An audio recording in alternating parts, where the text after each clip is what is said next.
te dé de pleno en el hemisferio norte y ahí sea verano. En el punto opuesto de la órbita, la parte norte del eje apunta en dirección opuesta al Sol. Entonces será invierno en el hemisferio norte y será verano en el hemisferio sur. En esos puntos tienen lugar los solsticios. Este eje, sin embargo, se mueve lentamente a lo largo del tiempo. Se trata del llamado movimiento de precesión. Este movimiento de precesión tiene un periodo de unos 26.000 años y hace que los solsticios se desplacen a lo largo de la órbita de la Tierra y puedan tener lugar en cualquier punto de ella. En esta época que nos ha tocado vivir casualmente, resulta que los solsticios tienen lugar cerca de dos puntos especiales de dicha órbita: el afelio, que es el punto más alejado del Sol, y el perihelio, que es el punto más cercano del Sol. Como sabemos, el solsticio de verano del hemisferio norte tiene lugar alrededor del 21 de junio, siendo el afelio a primeros de julio. Como es lógico, la fuerza de atracción que el Sol ejerce sobre la Tierra en perihelio es mayor a la ejercida en afelio. Esto hace que la velocidad de la Tierra sea mayor en perihelio que en afelio. Si en el perihelio fuéramos demasiado lentos, pues la Tierra caería directo al Sol. Y si en el afelio vamos demasiado rápido, nos saldríamos hacia afuera de la órbita, al espacio. Esto es la segunda ley de Kepler. Entonces, ¿cuándo tienen lugar los veranos más largos en el hemisferio norte? Estos tienen lugar cuando el verano coincide de pleno con la parte más lenta de la órbita terrestre, en el afelio. Es decir, el verano más largo tendrá lugar cuando la Tierra pasa por el afelio en mitad del verano, alrededor del 5 de agosto. En el año 2011, el afelio ha tenido lugar alrededor del 4 de julio. Y el movimiento de precesión hace que se vaya retrasando poco a poco, y será dentro de aproximadamente 20 siglos cuando el verano llegará a su máxima duración de 94 días y 8 horas, frente al del 2011 que durará 93 días 15 horas, el verano más largo en muchos siglos. RCR presentó Una Tierra Azul, esa pequeña roca suspendida en el espacio en la cual vivimos. Una producción nacional independiente de Jimmy Stone Reverón, certificado número 18804. Pluralidad contigo. Respeto contigo. Responsabilidad contigo. Libertad contigo. Estamos contigo y punto. De lunes a viernes a la 1 de la tarde. Contigo, solo por RCR 750 AM. Porque lo bueno une. RCR 750 AM. Porque lo bueno une. El siguiente programa de opinión contiene elementos de lenguaje, salud, sexo y violencia que solo pueden ser escuchados por niñas, niños y adolescentes bajo la supervisión de sus madres, padres, representantes o responsables. Venezuela amanece con fuerza, Venezuela amanece en unidad, porque la fuerza es la unión. La fuerza es la unión, la fuerza es la unión, te digo. Venga toda Venezuela a organizarse. La fuerza es la unión, la fuerza es la unión. Y a poner tu granito de arena, dale por Venezuela. Actívate, en la unión está la fuerza. Por eso te digo que la fuerza es la unión. Muy buenos días. Bienvenidos todos a este espacio. La Fuerza de la Unión, una tribuna abierta de la sociedad democrática venezolana para compartir con todos ustedes, más allá de cualquier distingo puntual, partidista o ideológico, la angustia, la preocupación, la justa indignación por lo que hoy está ocurriendo en nuestro país y también la certeza, la confianza, la esperanza de que trabajando juntos, de que remando unidos en la misma dirección, seremos capaces de construir la Venezuela de trabajo y de respeto, la Venezuela con alimentos y con medicinas, la Venezuela con democracia y con libertad, que todos necesitamos y que ciertamente todos merecemos. Hoy, la mañana de este jueves 25, la madrugada de este jueves 25 de octubre amanece con una buena cantidad de informaciones. La primera plana del diario 2001 nos dice: van 11 muertos y 3 desaparecidos por aguaceros en Venezuela. Sí, como usted lo escucha, por aguaceros en Venezuela, en un país tropical donde lo más normal del mundo es que caigan importantes precipitaciones pluviométricas. Sin embargo, un aguacero genera muertes. El pasquín oficialista Últimas Noticias nos dice que el 75% del presupuesto será para inversión social. Lo que no dice, repito, este pasquín oficialista es que ese presupuesto es elaborado de manera no profesional, presentado ante una instancia que no corresponde y que la ciudadanía, la nación, el pueblo, usted que me está escuchando, no tuvo ninguna posibilidad de opinar sobre la conformación de ese presupuesto ni de debatir posteriormente a su presentación como tal. ¿Por qué? Bueno, porque está siendo presentado ese presupuesto ante la instancia que no corresponde, ante una Asamblea Nacional Constituyente irrita, desconocida por buena parte del país y por buena parte del mundo, en vez de ser presentado ante el órgano al cual constitucionalmente corresponde hacerlo, que es la Asamblea Nacional. Bueno, nos dicen otras informaciones. El Foro Penal contabilizó 234 el número de presos políticos en el país. Hay muchas informaciones esta madrugada, repito, del jueves 25, y ustedes la van a escuchar seguramente manejada con el profesionalismo que le es característico en la voz de ese respetado colega nuestro que es Pedro García Otero, más adelante. Sin embargo, la información más importante del día no aparece en ninguna de esas primeras planas. Y no fue, por cierto, por falta de tiempo, porque se originó ayer en la tarde y a las 6 de la tarde aproximadamente se estaba haciendo la denuncia pública de eso que estaba ocurriendo. Me refiero al grotesco atentado de que fue objeto la dirigente político María Corina Machado. Eso ocurrió ayer en la población de Upata, en el estado Bolívar. En la población de Upata, estado Bolívar, el Estado no ha aparecido para defender a los ciudadanos que han sido asesinados presuntamente por la guerrilla colombiana del ELN.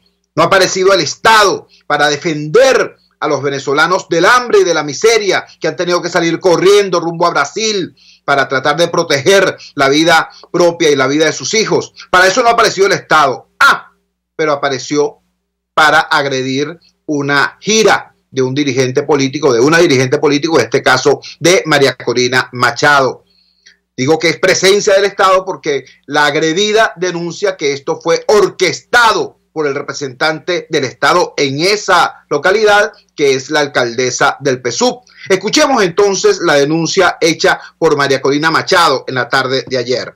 Esto es el audio. Hace pocos minutos ocurrió un atentado por parte del régimen de Nicolás Maduro y sus mafias en el estado Bolívar contra los ciudadanos y el equipo que caminábamos recorriendo hoy las calles de Upata. Hoy miércoles 24 de octubre, son las 6:15 de la tarde, acabamos de ser agredidos, golpeados, robados en un atentado planificado y ejecutado por la alcaldesa del municipio Piar y un grupo de delincuentes que, viendo la cantidad de gente que nos esperaba y que caminábamos muchas cuadras en esta ciudad de Upata, nos esperaron en la Plaza Bolívar. ¿Qué más pretenden quitarnos?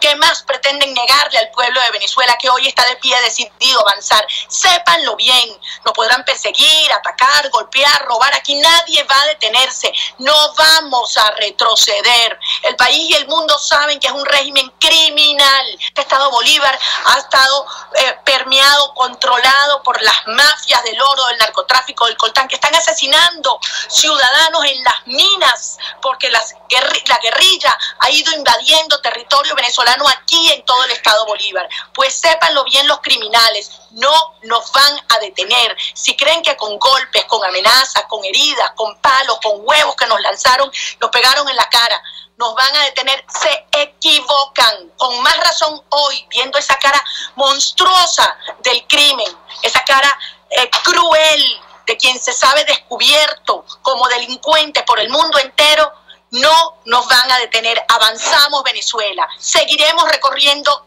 todo nuestro país con más fuerza cada día. Y aquí a la gente de Upata, mi agradecimiento por defendernos, por acogernos, por arriesgar sus propias vidas para salvaguardar nuestra integridad. Con fuerza, Venezuela. Son una minoría que se sabe descubierta. Venezuela, el mundo entero hoy nos acompaña. Vamos para adelante. Estas fueron las palabras con las que la dirigente político María Corina Machado hizo la vibrante denuncia del atentado de que fue objeto en el día de ayer en la población de Upata, en el estado Bolívar. Desgraciadamente, el que ocurran estos atentados no son novedad. La propia María Corina Machado ha sido objeto en anteriores ocasiones de agresiones, en un caso tan fuertes que le ocasionaron incluso fracturas en su cara. Y como María Corina Machado, bueno, Julio Borges, muchos otros dirigentes políticos venezolanos han sido objeto de atentados y agresiones que han comprometido su integridad física y han puesto en peligro su vida.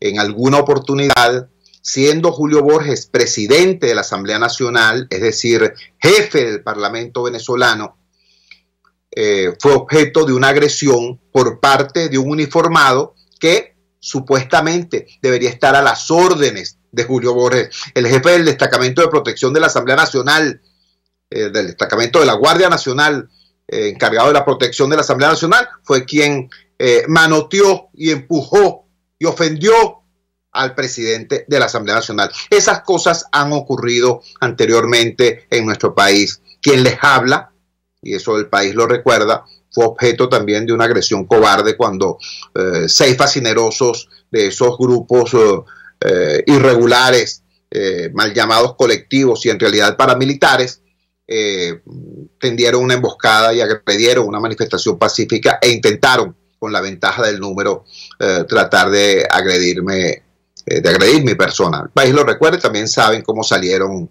esos pobres diablos. Pero el tema no es ese. El tema no es que esta agresión contra María Corina Machado sea una novedad. El tema es en qué circunstancias se produce, y yo quiero hacer al respecto una invitación a que los demócratas venezolanos reflexionen, a que el pueblo venezolano reflexione, a que la comunidad internacional que nos está escuchando, porque yo sé que una importante cantidad de embajadas monitorea este programa, graba este programa, lo transcribe, se lo presentan a sus superiores. Miren, señores, ¿cuál es la diferencia entre esta agresión y agresiones anteriores? Bueno, 24 horas antes que se produjera esta brutal agresión contra María Corina Machado, el expresidente de Colombia, Pastrana, había advertido sobre un posible atentado contra María Corina Machado. 24 horas antes. ¿Qué quiere decir esto? ¿Que hay una combinación entre Pastrana y el gobierno? Por supuesto que no. Esto lo único que quiere decir es que el gobierno no le importa, al gobierno o a algún sector del gobierno, no le importa y más bien aprovecha la expectativa generada por la denuncia de Pastrana para hacer esta brutal agresión. ¿Por qué? Ah, bueno, por una razón sencilla, porque les interesa que se sepa. El gobierno o un sector del gobierno, insisto y repito, está interesado en que este tipo de cosas no solamente ocurran, sino que se sepan. Esa es la dinámica del terrorismo. El terrorismo pone bombas, el terrorismo agrede, el terrorismo hace atentados y después los reivindica. Salen comunicados diciendo, esa bomba la puso el grupo fulano de tal, por esto y esto y esto y lo otro. Porque utilizan el terrorismo como una manera de hacerle propaganda a sus intereses, a sus propósitos, a sus intenciones. Esa es la dinámica del terrorismo. Y también es, desgraciadamente, la dinámica del terrorismo de Estado. Señores, yo invito a toda la gente seria, incluso a la gente seria que quede en el gobierno, a que reflexionen sobre lo siguiente. ¿De dónde carrizo le sale a alguien la idea de montarle una agresión brutal a María Corina Machado 24 horas después que un expresidente de un país vecino denuncia la inminencia de un atentado en su contra. ¿Cómo se llama eso? Aparte de brutalidad asesina, ¿cómo se llama eso? Eso se llama provocación. Eso se llama uso propagandístico del terrorismo de Estado. Y no es la primera vez que esto ocurre, señores. Yo quiero recordarles con dolor lo que pasó cuando el compatriota Óscar Pérez fue ubicado, cercado, sitiado y posteriormente asesinado en el Junquito. Óscar Pérez y sus compañeros. Después de haberse rendido, después de haber sido público y notorio que estaban en trámites de rendición, Óscar Pérez y sus compañeros fueron masacrados por una fuerza absolutamente superior en número y en armamento. ¿Por qué lo hicieron? Y sobre todo, ¿por qué lo hicieron así? Óscar Pérez estaba transmitiendo en vivo y directo a través de sus redes sociales todo lo que estaba ocurriendo. ¿Por qué el gobierno permitió que ese asesinato fuera transmitido en vivo y directo a través de las redes? ¿Por qué? Por una sencilla razón, porque les interesaba hacerlo. No les costaba absolutamente nada llevar un aparatico inhibidor de señales, encenderlo y de esa manera enmudecer las transmisiones que estaba haciendo Óscar Pérez. Pero lo hicieron así.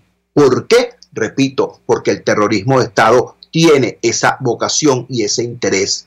No solamente perpetrar la barbaridad, sino que la barbaridad sea conocida para difundir miedo, para diseminar miedo, para obtener ese propósito político que es la paralización de la población a través del terror. ¿Vieron ustedes entonces que esto que le pasó ayer a María Corina no es cualquier cosa? ¿Vieron ustedes entonces que esto que le pasó ayer a María Corina está conectado, emparentado, directamente relacionado con estas cosas horrorosas del pasado reciente? Voy más allá. Hoy un sector importante del país está exigiendo una investigación independiente de la muerte de Fernando Albán. ¿Y por qué le están exigiendo? Bueno, por razones obvias, chicos. En primer lugar, porque Fernando Albán era un preso político cuya vida, integridad, seguridad es responsabilidad del Estado. Y resulta que el señor aparece muerto. ¿Tú me entiendes? Antes de ser presentado en tribunales, cuando había sido detenido 3 días antes. ¿Tú me entiendes? Eso fue lo que le pasó a Fernando Albán. Y, para colmo, el funcionario que es responsable constitucionalmente de dirigir una investigación profesional sobre ese tema, el señor fiscal general de la República, emite opinión adelantada, incluso antes de que se conociera el protocolo de la autopsia.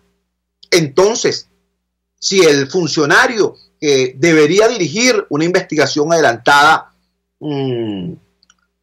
emite opinión previa, entonces se descalifica a sí mismo, pues. Porque además la opinión que emite es la que coincide con los captores, es decir, con los responsables de esa vida que se apagó, de esa vida asesinada, tronchada.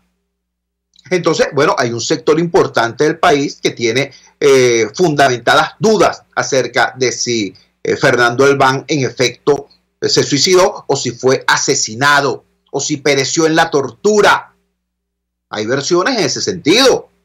Entonces, yo quiero preguntarle a cada uno de ustedes que me está escuchando.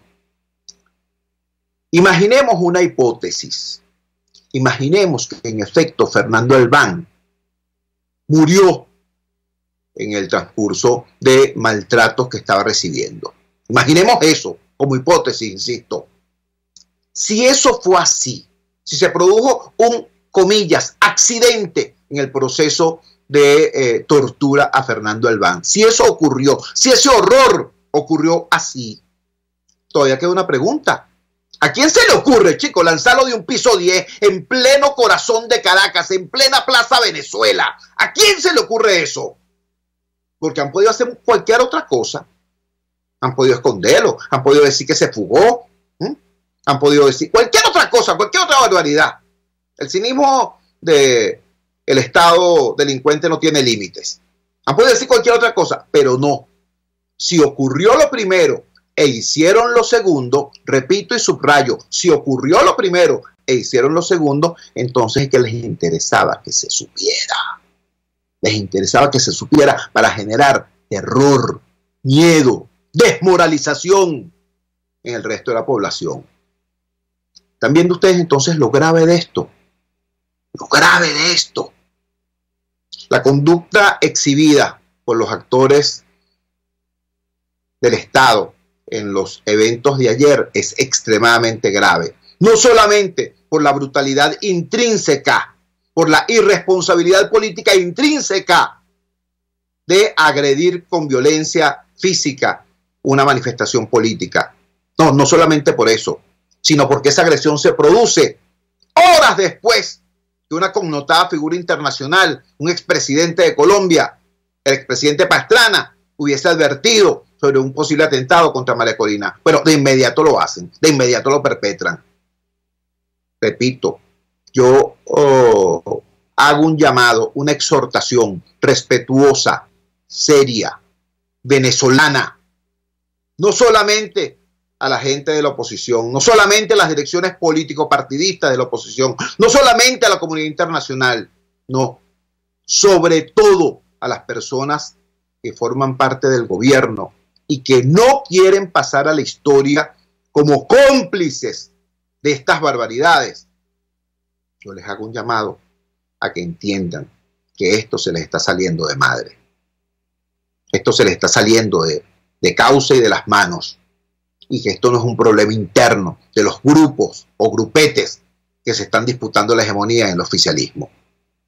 Esto es una tragedia que impacta ya a todo el país, a toda la región y que tiene encima los ojos del hemisferio y del mundo. Entiendan eso.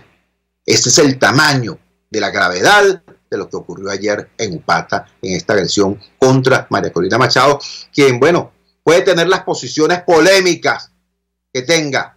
Yo puedo tener personalmente las diferencias que sean con ella y con cualquier otro dirigente de la oposición. Pero primero que nada está la solidaridad absoluta contra todo aquel que sea objeto de violación de sus derechos humanos. Así que, repito, nuestra solidaridad con la dirigente político María Corina Machado, nuestro rechazo completo a la agresión de que fue objeto y nuestro señalamiento preocupado.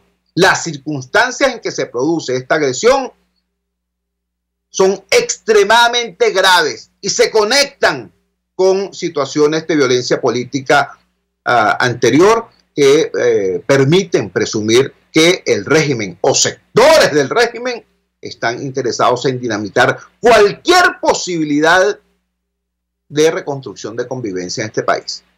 Vamos a la siguiente pausa comercial y ya regresamos con muchísimo más de La Fuerza. La fuerza es la unión. Usted escucha Unidad, la fuerza es la unión, con Chuo Torrealba por RCR 750 AM. Puedes seguirnos en nuestras redes sociales. En Twitter, @RCR750, la radio que se ve. En RCR somos vanguardia. Toda la programación de tu RCR también la puedes seguir a través de la internet. Audio y video en tiempo real. Noticias y mucho más. No te pierdas ni un segundo de nuestra programación. No hay excusa ni cadena que valga para que dejes de escucharnos. Ingresa a rcr.tv, la radio que se ve. Opinión, ideas en debate. Usted escucha a Chuo Torrealba en Unidad, la fuerza es la unión, por RCR. Regresamos a La Fuerza es la Unión. Muy grave la situación, tal y como la señalamos, tal y como la analizamos en el segmento anterior. Y uno se puede preguntar entonces nuevamente, Carrizo, si es tan grave la situación del país, si es tan grave la situación de la violencia política, si es tan grave la situación de la crisis social y la crisis económica, bueno, ¿dónde están quienes tienen que proponer alternativas?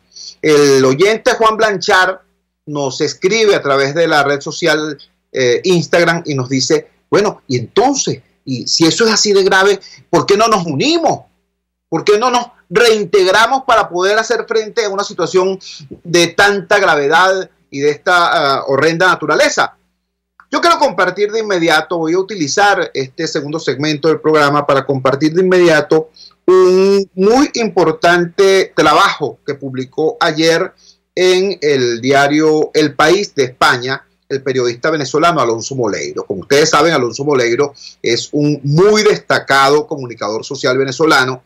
Él tenía un programa que se llamaba Gente de Palabra en una importante emisora del país, en Unión Radio, y fue sacado del aire producto de una acción represiva de Conatel. Él es corresponsal, ahora es corresponsal en Venezuela del diario El País, uno de los diarios más importantes de Europa, uno de los diarios más importantes del mundo. Bueno, ¿me escuchaste, Conatel? Por tu gracia, por sacar a Alonso Moleiro de Unión Radio, ahora lo escuchan, lo leen, lo ven en todo el mundo. Repito, Alonso Moleiro ahora es corresponsal de el diario El País de España en Venezuela. Y allí en El País de España él escribió este análisis. Dice así: la alianza opositora venezolana certifica su fin. La plataforma Mesa de la Unidad Democrática desaparece sin pena ni gloria después de haberse convertido en el símbolo de la esperanza para vencer a Maduro. Dice así el texto: la Mesa de la Unidad Democrática, MUD, la coalición de los partidos políticos opositores al chavismo, ha dejado formalmente de existir, disuelta en su propia inoperancia.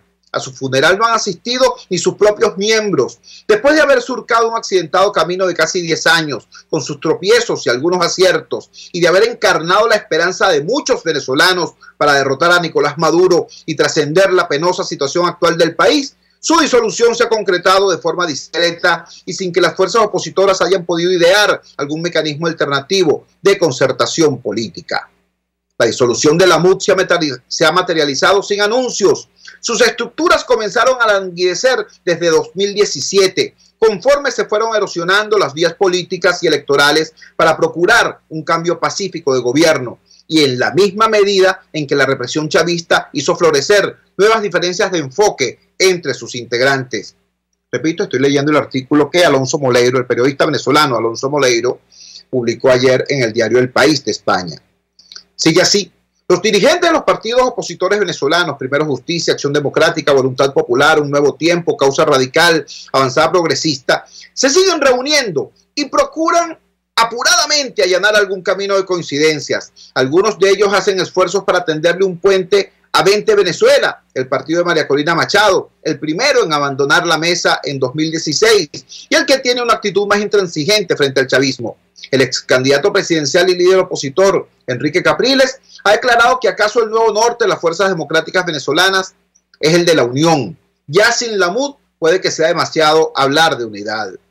El fin de la denominada Unidad Democrática, la fuerza política más votada en la historia electoral del país, más que cualquiera del chavismo en las pasadas elecciones parlamentarias de 2015, no ha sido debatido públicamente. Sus integrantes asumen en privado la circunstancia como un hecho consumado, sobre todo luego de las pasadas elecciones del pasado 20 de mayo, en virtud de su obsolescencia.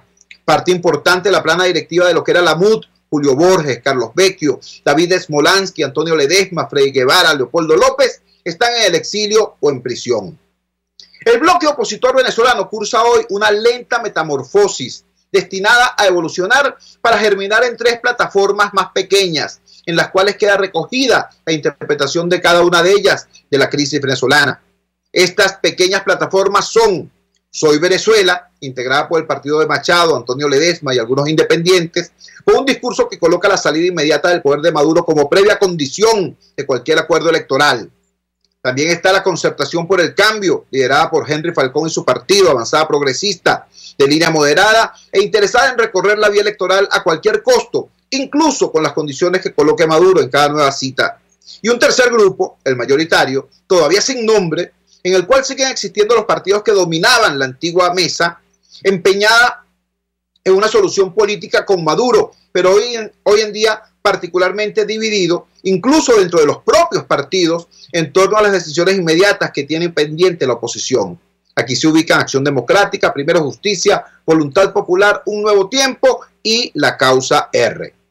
Fundada en el año 2009 e inspirada en la concertación de partidos por la democracia que organizaron los políticos chilenos como alternativa frente a la dictadura de Augusto Pinochet, la MUD tuvo un tiempo de vigencia y pertinencia popular, aunque siempre fue muy criticada durante unos años. Cuando las circunstancias político-electorales lo permitieron, logró otorgar coherencia a las dispersas filas opositoras y bajo la tesis de la acumulación de fuerzas, el bloque comenzó a cursar un lento pero seguro crecimiento electoral frente a la hegemonía de Hugo Chávez. La MUD heredaba la franquicia de la denominada Coordinadora Democrática, el primer ensayo unitario de la oposición frente a Chávez, con pegada en los sectores de la clase media, concebido en 2002 y dominada sobre todo por fuerzas de la sociedad civil, incluyendo centrales obreras, empresarios, técnicos petroleros y organizaciones no gubernamentales, en un momento de suma debilidad de las formaciones políticas en el país.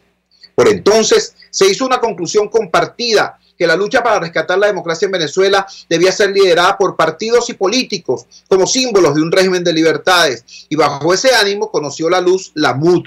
Una vez consolidado su paraguas, la llamada unidad comenzó a ser interpretada como un instrumento estratégico de la sociedad democrática venezolana. Se organizaron dos propuestas programáticas de gobierno, complejas y ambiciosas, y los partidos pactaron con razonable eficiencia planchas unitarias ante cada elección de presidente, gobernadores, alcaldes o diputados convocadas por el régimen de Chávez. Con un piso electoral que basculaba en torno al 38% en el año 2009, la MUD, como plataforma del antichavismo, obtuvo finalmente el 54% y la mayoría de los escaños en las elecciones parlamentarias del 2015. El colapso de la MUD comienza a hacerse visible durante 2016, conforme a los opositores les fue quedando claro que la victoria obtenida no iba a ser respetada por el poder chavista, y se acabaron las certidumbres en torno a las inexorables posibilidades de la vía electoral. La sensación de impotencia radicalizó frustrada a la población antichavista. Partidos y liderazgos comenzaron a maniobrar unos contra otros en procura de un espacio para hacer buena una apuesta individual. La dificultad para acordar lastimó la coherencia de un movimiento que siempre fue acusado de reactivo y taimado. Las estructuras unitarias de la coalición eran notoriamente débiles frente al veto de los partidos grandes. Sin camino político claro, se impusieron las ambiciones medianas en una organización yugoslavizada en sus estructuras. Este es, repito, el análisis que hace el periodista venezolano Alonso Moleiro, una persona que todo el mundo sabe de sus posiciones claramente a favor del cambio democrático en nuestro país. Yo sencillamente comparto con ustedes este contenido. Yo tengo varias coincidencias con la preocupación fundamental que expresa Alonso. Tengo también algunas diferencias, obviamente, porque lo que para él es una realidad que puede reportar desde afuera, para mí es una realidad que viví y sufrí desde adentro. Como ustedes saben, yo le regalé 3 años de mi vida a las direcciones político-partidistas que en un momento de profunda crisis me llamaron, me pidieron, no Jesús Torrealba, no al hijo de la señora Marina, porque yo como individuo, todo el mundo sabe, ni milito en partido político, ni tengo ningún tipo de aspiración en materia de política electoral. Yo ni he sido, ni soy, ni seré candidato a nada.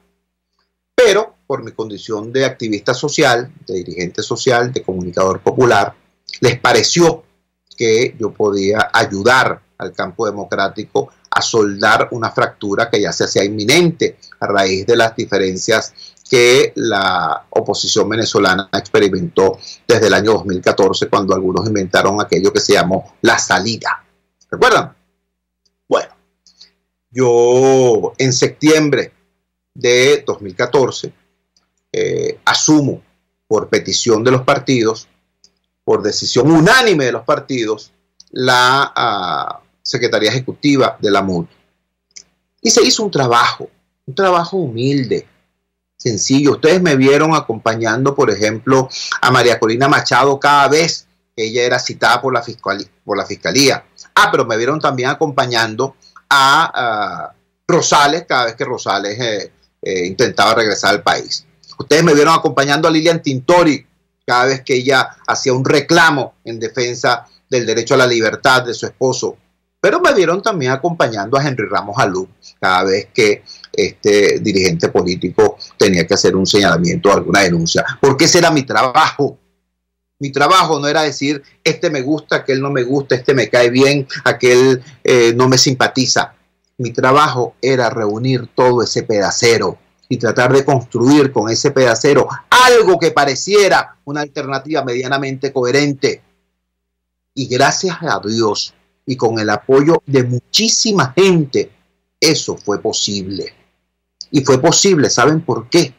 Fue posible porque durante ese periodo no tuvimos el problemón que significaba el morbo candidatural, los egos candidaturales. En ese periodo, hay que decirlo con humildad y con realidad, mucho ayuda al que no estorba.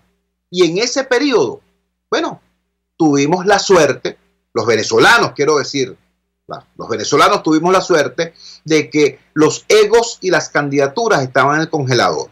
Durante todo ese periodo de lucha hacia la Asamblea Nacional, hacia la inmensa victoria del 6 de diciembre del 2015, el señor Capriles, por ejemplo, jamás salió de su estado, nunca salió a ayudar en el resto del país en función del logro de la victoria. Se quedó ahí tranquilito, ahí en su estado. Bueno, gracias a Dios. El señor Rosales estaba en el exilio. El señor Leopoldo López estaba preso. El señor Ramos Alú todavía no tenía el aura, ¿no?, que le dio el ejercicio de la presidencia de la Asamblea Nacional y todavía no era precandidato. ¿Me entiendes? Entonces, en ese escenario donde las ambiciones individuales estaban, repito, en el congelador, logramos hacer una dirección colectiva, modesta, discreta, que hizo las cosas que tenía que hacer. Nos agredieron de mil maneras, nos pusieron presos a dirigentes fundamentales como Antonio Ledesma, por ejemplo, nos ilegalizaron partidos completos como pasó con el Partido Social Cristiano Copey, nos hicieron de todo, nos cambiaron las reglas del juego, nos agredieron de mil maneras y siempre, siempre esa dirección colectiva reaccionaba, se reorganizaba, respondía y seguíamos avanzando, hasta que logramos la inmensa e histórica victoria del 6 de diciembre del 2015. ¿Qué ocurrió después? Bueno, que se salieron del congelador los egos y las candidaturas. Una cantidad de gente que no estuvo por diversas razones en esa lucha, que por diversas razones no estuvo fajada buscando esa victoria, dijeron, se produjo esta victoria, hay que aprovecharla. Los mangos están bajitos. Un poquito más y salimos de Maduro.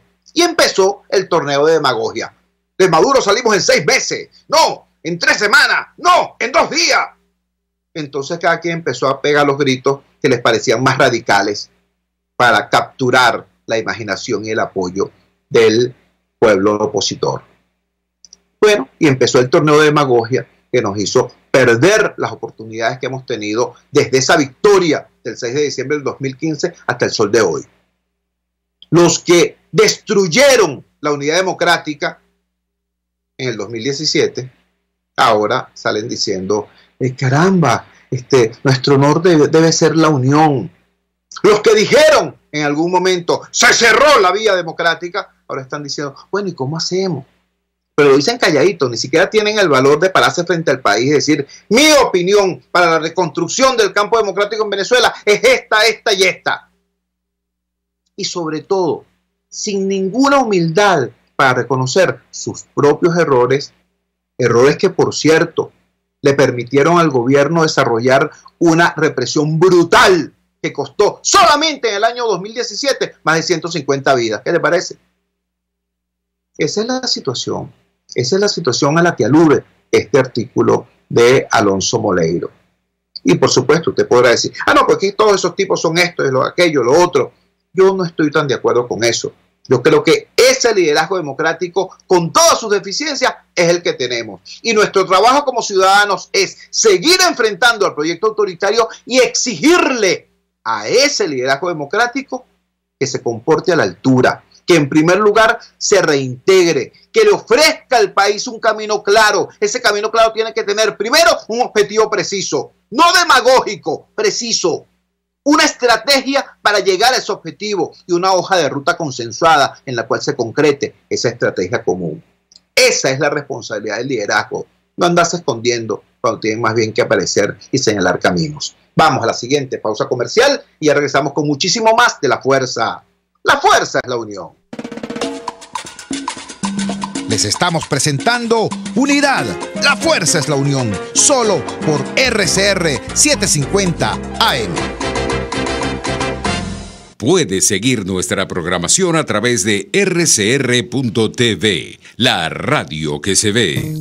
¿Eres pintor, escultor, tallas en madera o te dedicas a las artes plásticas? En Ávila Gallery recibimos tu obra y le damos el trato que te mereces. Estamos en el lobby del Hotel Ávila de San Bernardino. Síguenos por @Ávila Gallery 1 o llámanos al 0414-127-4060. Ávila Gallery, tu centro de arte moderno. ¿Quieres conocer de dónde provienen las repeticiones de experiencias en tu vida? Aprender a reconocer las emociones ocultas que te llevan a enfermarte. Francis Blanco, terapeuta especialista en bioneuroemoción, constelaciones familiares y análisis del transgeneracional, te tiene las respuestas a todas estas interrogantes. Contáctala en Instagram por @elhilodefrancis o en su correo electrónico elhilodefrancis@gmail o al 0424-111-1942. RCR 750 AM, porque lo bueno une.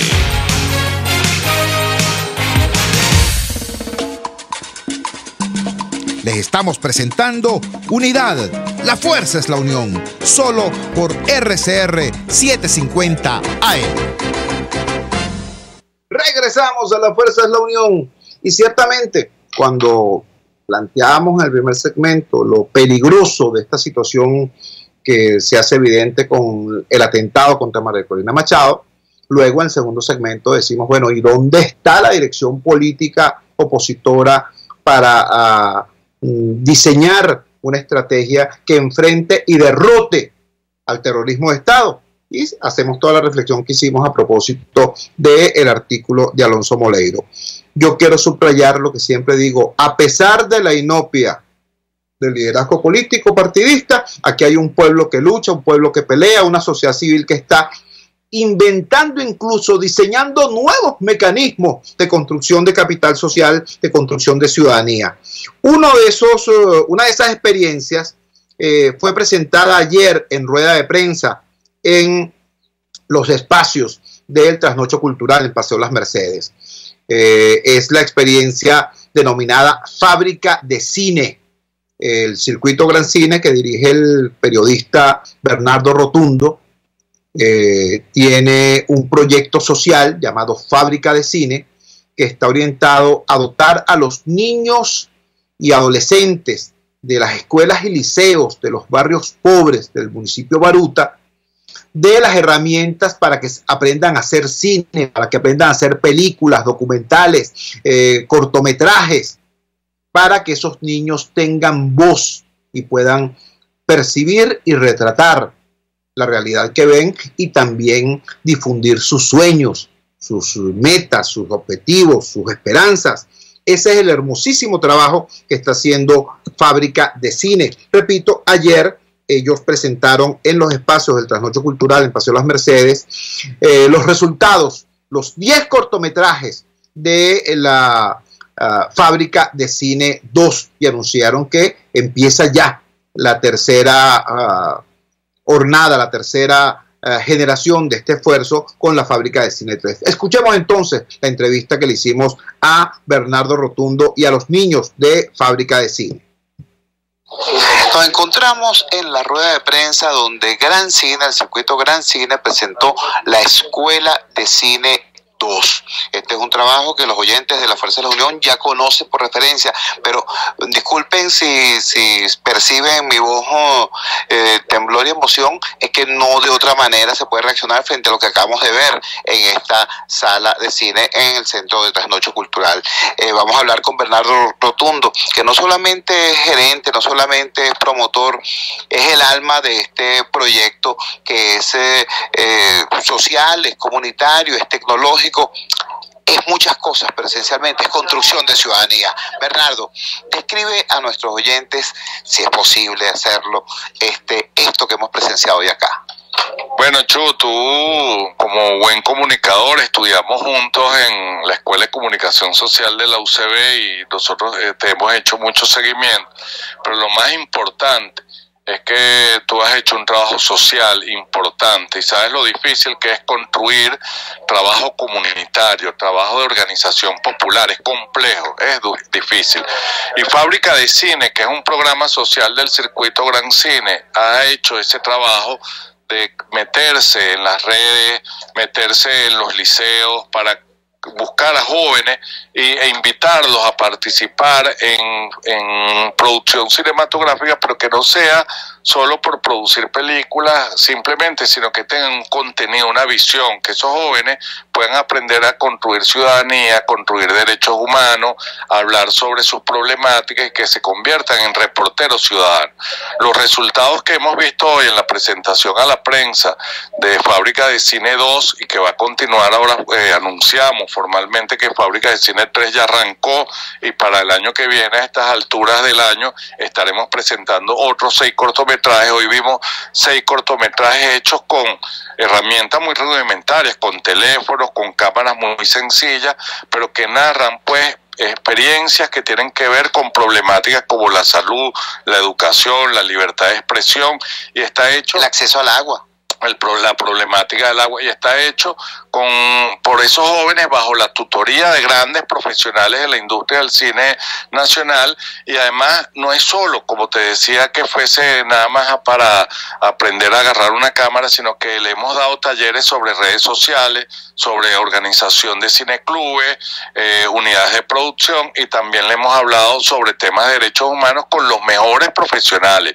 O sea, y lo hacemos desde una postura muy institucional, porque nosotros lo que deseamos es que los jóvenes se empoderen con su país, y que no solo se empoderen con su país, sino que tengan confianza y que puedan reencontrarse, porque yo encuentro que los jóvenes están bastante desilusionados y se quieren ir del país, no encuentran opciones, y yo creo que Fábrica de Cine podría ser una alternativa para que los jóvenes puedan a través del cine construir ciudadanía y construir derechos humanos. Conversamos con Bernardo Rotundo, gerente de Gran Cine, director de Gran Cine, del circuito Gran Cine y animador, alma de este proyecto que se llama Escuela de Cine. Ya nos lo dijo Bernardo, tuvieron una primera edición, Escuela de Cine 1, Escuela de Cine 2, se anuncia formalmente Escuela de Cine 3.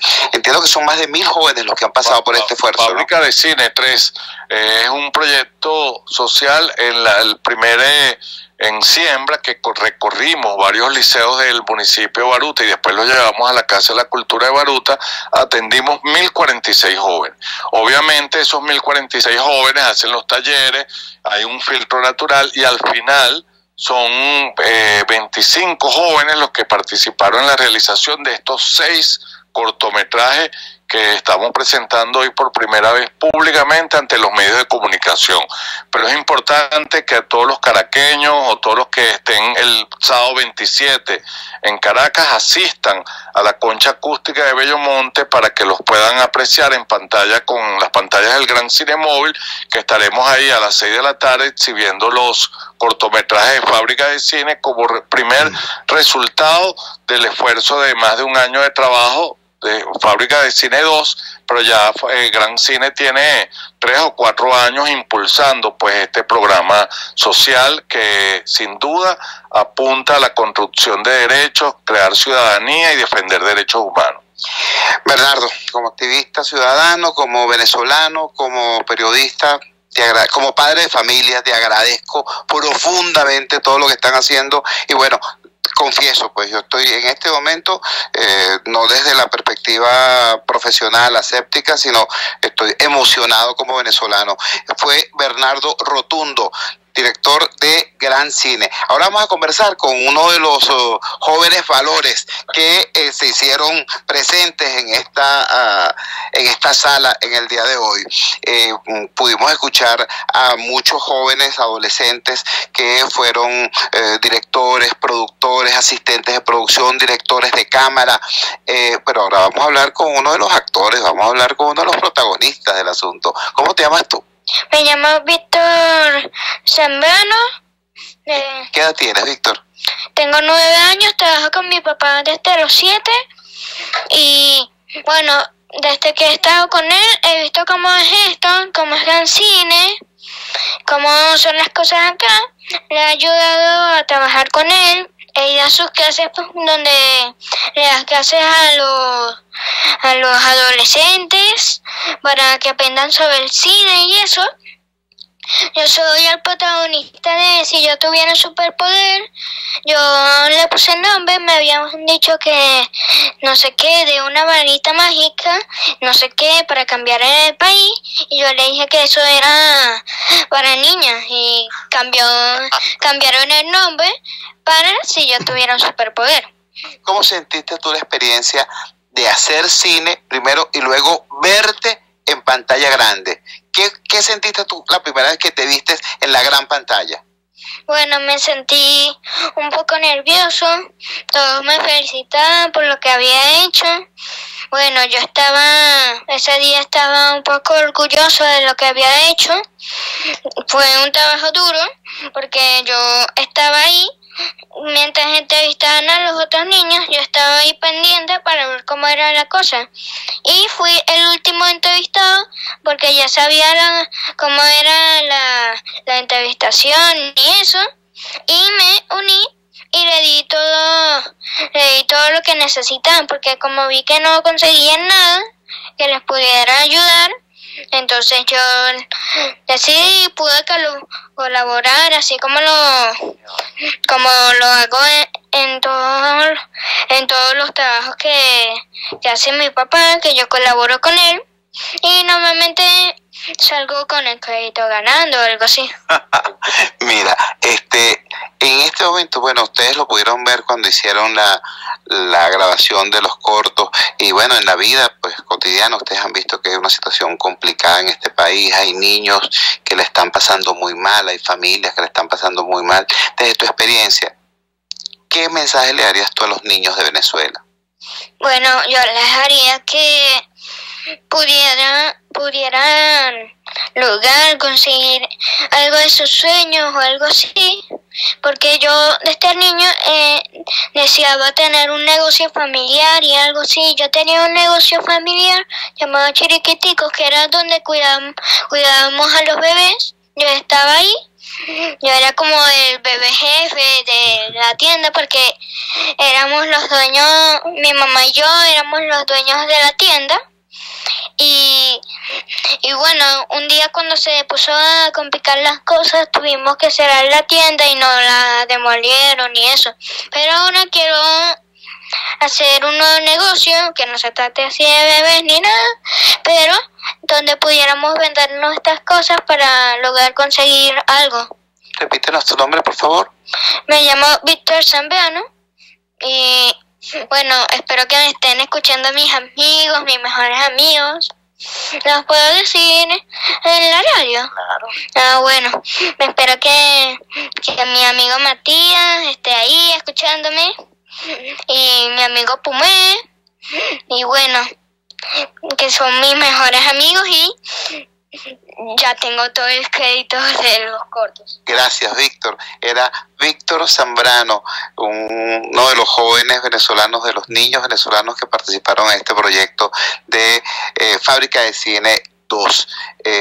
Ustedes lo escucharon, notaron su emoción, notaron su orgullo por lo que está haciendo, y además cuando le pido un mensaje para los niños, el mensaje que nos da Víctor es de emprendimiento, a salir a perseguir los sueños y a construir esos sueños. Gracias, Víctor. Gracias a Bernardo Rotundo. Gracias a todos los jóvenes que participaron en Escuela de Cine 2 y que están construyendo ya, Fábrica de Cine 2 y que están construyendo ya Fábrica de Cine 3.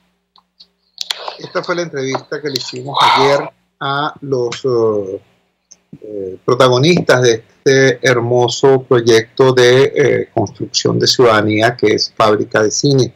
Escucharon primero la voz de Bernardo Rotundo, el periodista venezolano que tiene muchísimo tiempo trabajando en esta área. Él es el director del circuito Gran Cine y animador de este proyecto social llamado Fábrica de Cine.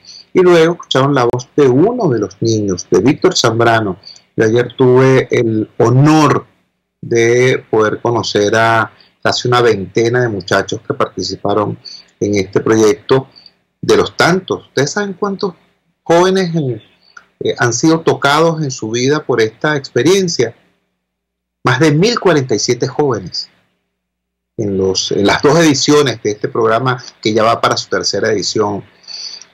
Nuestro llamado entonces es a entender que más allá de lo nefasto que es este gobierno, más allá de la miopía de buena parte de la dirigencia opositora, este país es inmenso, este país es precioso, este país tiene gente talentosa, este país tiene un futuro espectacular si lo construimos. El futuro como tal, como idea abstracta, no existe. El futuro es un presente que se desplaza en el tiempo. Si tú no cambias hoy tu presente, no tienes ningún derecho a soñar con un futuro distinto.